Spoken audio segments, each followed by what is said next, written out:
Maglilipat yata sila ng poste dito. Laki ng ano, river cage, laki.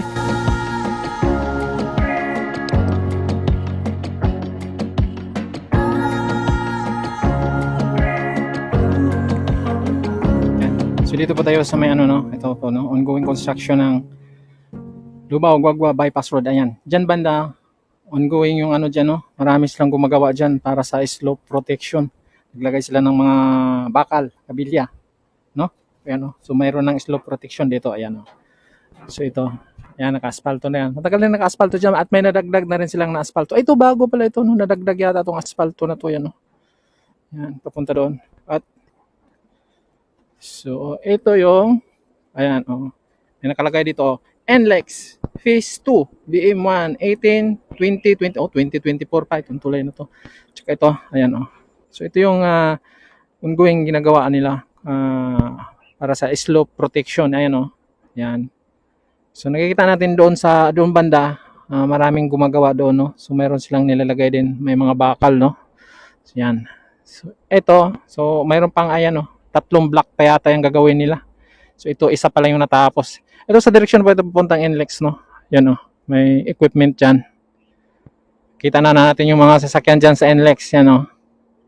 At nakikita na rin natin dito yung pagtawid ng NLEX, no? Yung gagawin nilang tulay dyan. Ayun, oh.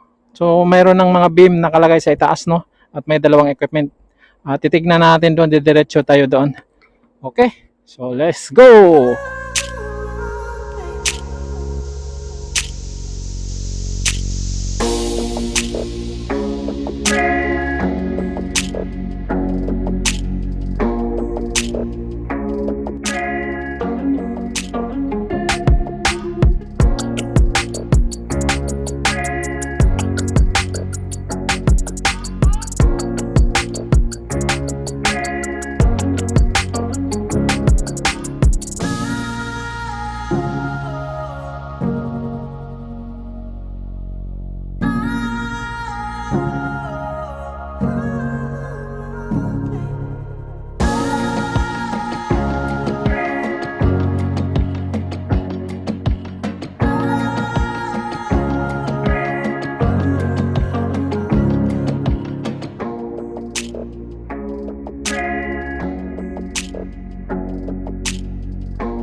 So ito yung ano na ito, no? Ito yun. Ginagawa nilang tulay dito pagtawid ng NLEX at may dalawang equipment, no?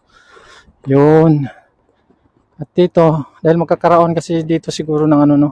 Toll gate. Yan, no? Tsaka kung mapapansin natin yung sa drone shot natin, aerial, ay ano ito, no? Parang paikot yung ano dito. Yan, no?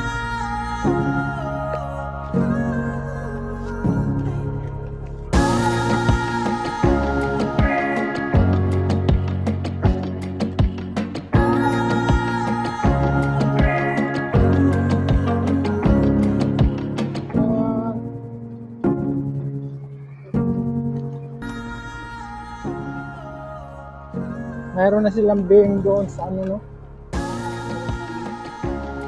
So dito. So mayroon na rin mga equipment dito. Para nagpupukay na yata din sila dito. Nagpupukay na yata sila dito, yan, oh. Drilling rig at saka crawler rin. Mga poste. Poste yata ng ano. Kuryente, nakahiga, oh. Makalusot po ba tayo dyan?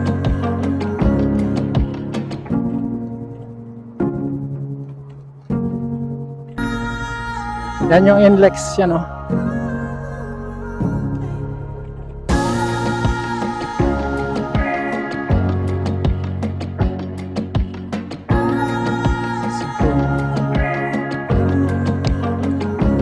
Yan ang mga poste.